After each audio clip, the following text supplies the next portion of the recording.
Hello guys, welcome to White Page Academy. So this is your Sramna Reddy, Faculty of Indian Economy. And రేపు మనకి 7 pmకి అంటే 28th ఓకేనా. So 28th April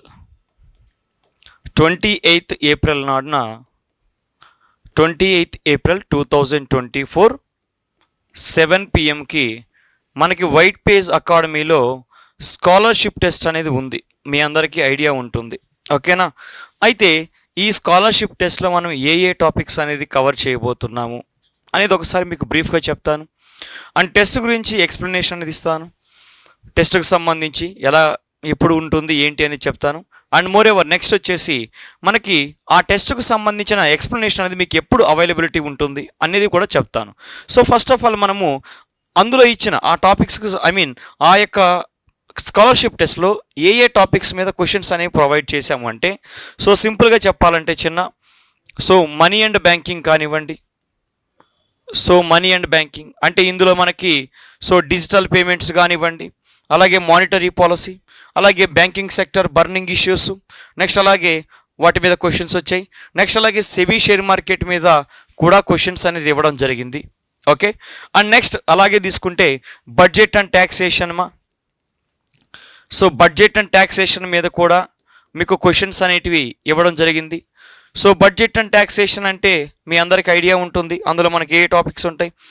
ministry of ఫైనాన్స్కి సంబంధించిన 6 డిపార్ట్మెంట్లు కానివ్వండి, ఎకనామిక్ సర్వీస్, సెస్, సర్చార్జ్, అలాగే direct taxes like income tax కానీ, కార్పొరేషన్ ట్యాక్స్ కానివ్వండి, MAT, minimum alternative tax, alternative minimum tax కానివ్వండి, capital gain tax, TDS, TCS, securities transaction tax, commodities transaction tax, ఇలాగా direct taxes, అలాగే GST, వీటి మీద కూడా అంటే అన్నిటి మీదని కాదు కొన్నిటి మీద క్వశ్చన్స్ అని అడగడం జరిగింది.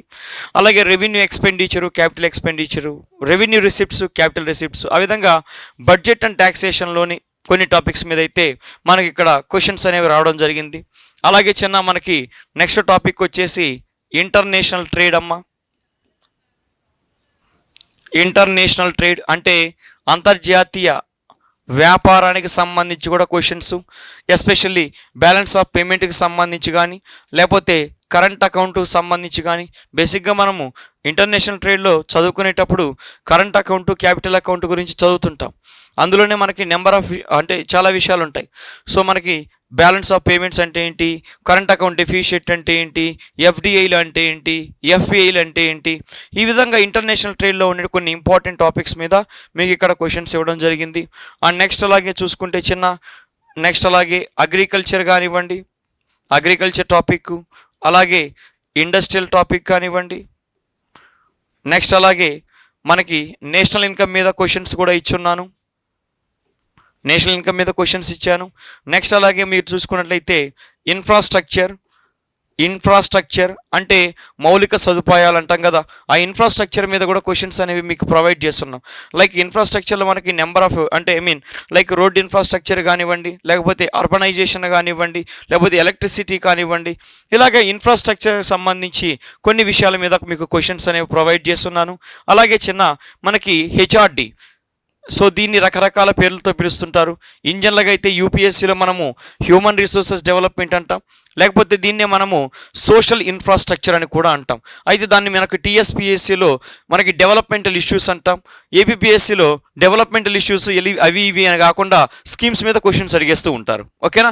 వాటి మీద కూడా మీకు క్వశ్చన్స్ అనేవి ఇచ్చున్నాను. అండ్ అలాగే అక్కడక్కడ మీకు ఇంకా అన్ఎంప్లాయ్మెంట్ కానివ్వండి, నెక్స్ట్ ఇన్ఫ్లేషన్ కానివ్వండి, వీటి మీద కూడా క్వశ్చన్స్ అనేవి ఉన్నాయి. ఆల్మోస్ట్ ఓవరాల్గా మీకు అన్ని టాపిక్ల మీద అన్ని టాపిక్ల మీద నేనంటే దాన్ని కన్సైజ్ చేసి సమ్మరైజ్ చేసి ఇలా టాపిక్లు చెప్పాను, కానీ ఆల్మోస్ట్ అన్ని టాపిక్ల మీద మీకు 30 క్వశ్చన్స్ అనేవి ఇచ్చున్నాను. ఆల్మోస్ట్ అన్ని టాపిక్ల మీద మీకు 30 క్వశ్చన్స్ అనేవి ఇచ్చున్నారు. అయితే ఈ స్కాలర్షిప్ టెస్ట్ అనేది ఎప్పుడు స్టార్ట్ అవుతుందని చెప్పాను 28th ఏప్రిల్ 2024న ఈ స్కాలర్షిప్ టెస్ట్ అనేటటువంటి స్టార్ట్ అవుతుంది. ఎన్ని గంటలకి 7 pmకి స్టార్ట్ అవుతుంది. అండ్ ఒకటి గుర్తుపెట్టుకోండి, అండ్ టెస్ట్ వచ్చేసి 30 minutes only. Me point of వ్యూలో 30 minutes కాదు, ఇన్స్టిట్యూట్ పాయింట్ ఆఫ్ వ్యూలో 30 minutes ఓకేనా. అంటే మీ పాయింట్ ఆఫ్ వ్యూలో 30 minutesకి, ఇన్స్టిట్యూట్ పాయింట్ ఆఫ్ వ్యూలో 30 minutesకి తేడా ఏంటంటే, మనం ఏమనుకుంటామంటే 7:10కి జాయిన్ అయ్యి 7:40 దాకా రాద్దాం అనుకుంటారు, లేదా 7:30కి జాయిన్ అయ్యి 8 దాకా రాద్దాం అనుకుంటారు, లేకపోతే మధ్యలో గర్ల్ ఫ్రెండ్తో కాల్ మాట్లాడి 7:20 నుంచి 7:30 దాకా కాల్ మాట్లాడి 7:30 నుంచి మళ్ళీ రాద్దాం అట్ట కాదు. 7 PM ఎగ్జాక్ట్గా ఎగ్జామ్ స్టార్ట్ అవుతుంది, 7:30కి ఎండ్ అయిపోతుంది. 7:30కి ఎండ్ అయిపోతుంది. సో మీరు ఎప్పుడు స్టార్ట్ చేసినా కూడా 7:30కి ఎండ్ అయిపోతుంది ఎగ్జామ్ అనేటటువంటిది. ఓకేనా? సో అండ్ క్వశ్చన్స్ అనేవి మీకు ఇప్పుడేం కనిపించవు. మీరు మన యాప్లోకి వెళ్తే క్వశ్చన్స్ ఏమి మీకు కనిపించవు ఇప్పుడు. ఎందుకు? అది టెస్ట్ కదా. సో ఎగ్జాక్ట్గా 7 PMకి ఆటోమేటిక్గా క్వశ్చన్స్ అనేవి అప్లోడ్ అయిపోతాయి. ఎగ్జాక్ట్గా 7 PMకి క్వశ్చన్స్ అనేవి ఆటోమేటిక్గా అప్లోడ్ అయిపోతాయి. కాబట్టి వీలైనంత వరకు ఇప్పుడు మీకు అందులో కంటెంట్ కనిపించదు. 7కి ఎగ్జాక్ట్గా మీకు కంటెంట్ కనిపిస్తుంది. సో కాబట్టి మీరు రిజిస్టర్ అయ్యారనుకోండి, మీరు రిజిస్టర్ అయితే 7కి అందులో మీకు కంటెంట్ అనేది కనిపిస్తుంది. 7:30కి ఎగ్జామ్ ఎండ్ అయిపోతుంది. అండ్ అలాగే ఈ ఎగ్జామ్కి సంబంధించినటువంటి ఎక్స్ప్లెనేషన్ వీడియో కూడా మీకు అవైలబిలిటీలో ఉంటుంది.